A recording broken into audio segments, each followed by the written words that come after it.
Good evening everyone. आज जैसे हमने बताया था, सबसे पहले कीमत प्रभाव, आय प्रभाव और तीसरा प्रतिस्थापन प्रभाव। प्रतिस्थापन प्रभाव के बारे में हमने प्रोफेसर जे.आर. हिक्स का प्रतिस्थापन प्रभाव बताया। आज बताएंगे प्रोफेसर ई. सलट्सकी का प्रतिस्थापन प्रभाव, सलट्सकी सब्स्टिट्यूशन इफेक्ट। प्रोफेसर सलट्सकी जो है वो एक रूसी अर्थशास्त्री थे, पॉलिटिकल इकोनॉमिक्स पढ़ाते थे। उन्होंने ये सलट्सकी सब्स्टिट्यूशन इफेक्ट दिया है। तो इसमें जब वस्तु की कीमत में परिवर्तन होता है, वस्तु की कीमत में परिवर्तन के कारण उपभोक्ता की मांग मात्रा पे किस तरह से प्रभाव पड़ता है। वस्तु महंगी हो जाने पर उपभोक्ता की मांग मात्रा कितनी कम होगी, वस्तु सस्ती हो जाने पर उपभोक्ता की मांग मात्रा पर क्या प्रभाव पड़ेगा, इस बात का माप है। Professor JR. हिक्स और प्रोफेसर सलट्सकी के सब्स्टिट्यूशन इफेक्ट में अंतर इतना है, मान लीजिए उपभोक्ता की आय में परिवर्तन नहीं होता, संबंधित वस्तु की कीमत में परिवर्तन होने के कारण उपभोक्ता की मांग मात्रा पे प्रभाव को ये मापता है। मान लीजिए वस्तु सस्ती हो गई है, वस्तु एक्स सस्ती हो गई। वस्तु एक्स सस्ती होने के कारण उपभोक्ता की मौद्रिक आय बढ़ जाएगी, उपभोक्ता की वास्तविक आय में वृद्धि हो जाएगी, जिससे उसकी मौद्रिक आय बढ़ेगी। तो प्रोफेसर जे.आर. हिक्स ने बताया था कि जो बढ़ी हुई आय है उसको औसती पूरक परिवर्तन द्वारा वापस ले लिया जाए। लेकिन प्रोफेसर सलट्सकी ने बताया कि लागत अंतर विधि द्वारा बढ़ी हुई आय को लागत अंतर विधि द्वारा हम वापस ले लेते हैं।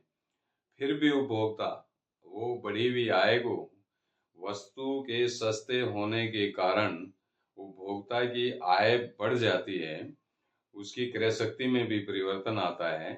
तो बढ़ी हुई आय को लागत अंतर विधि द्वारा वापस ले लेते हैं जितनी आय बढ़ी है। फिर भी उपभोक्ता सापेक्षिक रूप से महंगी वस्तु के स्थान पर सापेक्षिक रूप से सस्ती वस्तु का प्रतिस्थापन करेगा। इसको प्रोफेसर सलट्सकी सब्स्टिट्यूशन इफेक्ट कहते हैं। इसे प्रोफेसर सलट्सकी का प्रतिस्थापन प्रभाव कहते हैं। मान लीजिए संबंधित वस्तुओं की कीमतों में परिवर्तन के कारण एक वस्तु की कीमत स्थिर रहे और दूसरी वस्तु की कीमत में परिवर्तन हो जाए तो उपभोक्ता की क्रय शक्ति पर भी प्रभाव पड़ेगा, उसकी मांग मात्रा पर भी प्रभाव पड़ेगा, उसकी आय पर भी प्रभाव पड़ेगा। यहाँ हम कल्पना कर लेते हैं, मान लीजिए वस्तु एक्स सस्ती हो गई है। वस्तु एक्स सस्ती होने के कारण उपभोक्ता की जो क्रय शक्ति है वो भी बढ़ेगी और उपभोक्ता की आय भी बढ़ेगी।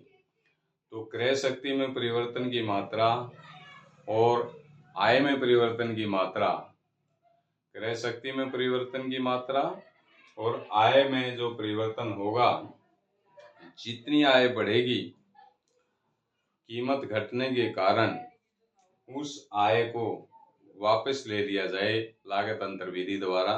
उसको लागत अंतर विधि क्या होती है? पूर्व कीमत पर वस्तु की पहले वाली कीमत पर क्रय की गई मात्रा और वस्तु की पहली कीमत पर क्रय की गई मात्रा की लागत और वर्तमान कीमत पर क्रय की जा रही मात्रा की लागत के अंतर के बराबर होता है। इसको लागत अंतर कहते हैं। मतलब लागत अंतर क्या होता है? सीधी साधारण भाषा में लागत अंतर क्या हुआ? लागत अंतर से अभिप्राय यह है कि वस्तु उपभोक्ता की वस्तु सस्ती होने से, एक वस्तु सस्ती होने से उपभोक्ता की आय में जो वृद्धि होती है, उस बढ़ी हुई आय को उपभोक्ता से हम वापस ले लें तो फिर अगर वापस ले लिया जाए, उपभोक्ता से उसको वापस ले लिया जाए तो उपभोक्ता फिर भी सापेक्षिक रूप से महंगी वस्तु के स्थान पर सापेक्षिक सस्ती वस्तु का प्रतिस्थापन करेगा। आय इस प्रकार वापस ले ली जाए कि वो उपभोक्ता पहले वाला संयोग खरीद के पहले वाला संयोग उपभोक्ता को प्राप्य हो। इस विधि से आय वापस ले ली जाए कि उपभोक्ता वस्तु के जो पहला संयोग क्रय कर रहा था, सस्ती होने से पहले जो वस्तुओं का संयोग चुन रहा था, उस संयोग को खरीद सके। इसको लागत अंतर विधि कहते हैं। तो अब इसकी डायग्राम से व्याख्या करेंगे। वाई एक्सिस के ऊपर हमने लिया है इसको वाई वस्तु को, और एक्स एक्सिस के ऊपर लिया है एक्स वस्तु को। तो मान लीजिए प्रारंभ में जो थी हमारी वो बजट लाइन थी, budget line B budget line थी हमारी। शुरू में हमारी बजट लाइन थी बी। तो बी को इंडिफरेंस करो IC1 ई बिंदु पर। बी रेखा को, बी बजट रेखा को IC1 ई बिंदु पे स्पर्श कर रहा है। तो उपभोक्ता का संतुलन ई बिंदु पे हुआ। उपभोक्ता जो है, उपभोक्ता वस्तु वाई की ओ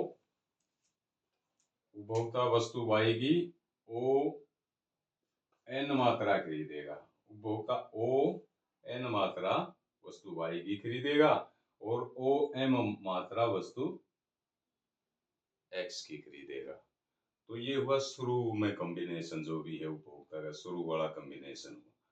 अब मान लीजिए वस्तु X सस्ती हो गई है। वस्तु X की कीमत 10 रुपए थी, वस्तु X की कीमत 8 रुपए प्रति किलो हो गई है। तो प्रारंभिक बजट लाइन हमारी बीबी थी। वस्तु सस्ती होते ही हमारी जो बजट लाइन है वो ये हो जाएगी BB1 हो जाएगी। और उपभोक्ता जो है दोनों वस्तुओं की ज्यादा मात्रा खरीदेगा। यहाँ पे संतुलन में हो सकता है यहाँ आ जाए, हो सकता है यहाँ संतुलन में आ जाए, उपभोक्ता इसी करो यहाँ स्पर्श कर जाए, तो यहाँ तो दोनों वस्तुओं की ज्यादा मात्रा खरीदेगा। वस्तु सस्ती होने के कारण जो बजट लाइन है वो अपवर्ड शिफ्ट हो गई है। उपभोक्ता का बजट बढ़ गया है, उपभोक्ता की आय में वृद्धि हो गई है। अब प्रोफेसर सलक्सकी कहते हैं कि जो आय में ये जितनी वृद्धि हुई है, ये आय में जो भी वृद्धि हुई है, उस बड़ी हुई वृद्धि को लागत अंतर विधि द्वारा वापस ले लिया जाए। तो वापस कैसे लेंगे? वापस लेंगे B1 के समानांतर एक और रेखा खींचेंगे जो मूल बिंदु E से गुजरेगी। E से गुजरती हुई एक और रेखा बजट लाइन खींचेंगे CL। ये CL बजट लाइन होगी और CL बजट लाइन इस E बिंदु से गुजरेगी। क्यों? ताकि उसको पहले वाला संयोग प्राप्त रहे।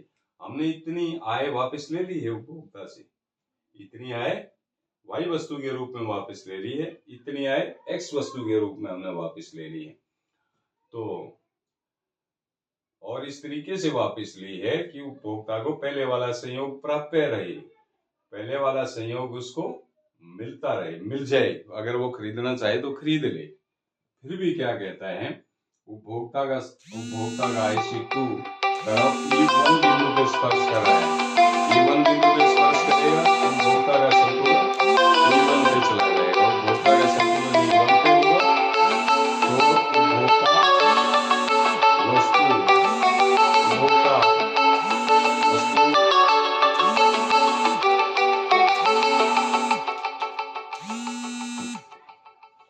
उपभोक्ता वस्तु X की OM 1 मात्रा और वस्तु Y की OC1 मात्रा खरीदेगा।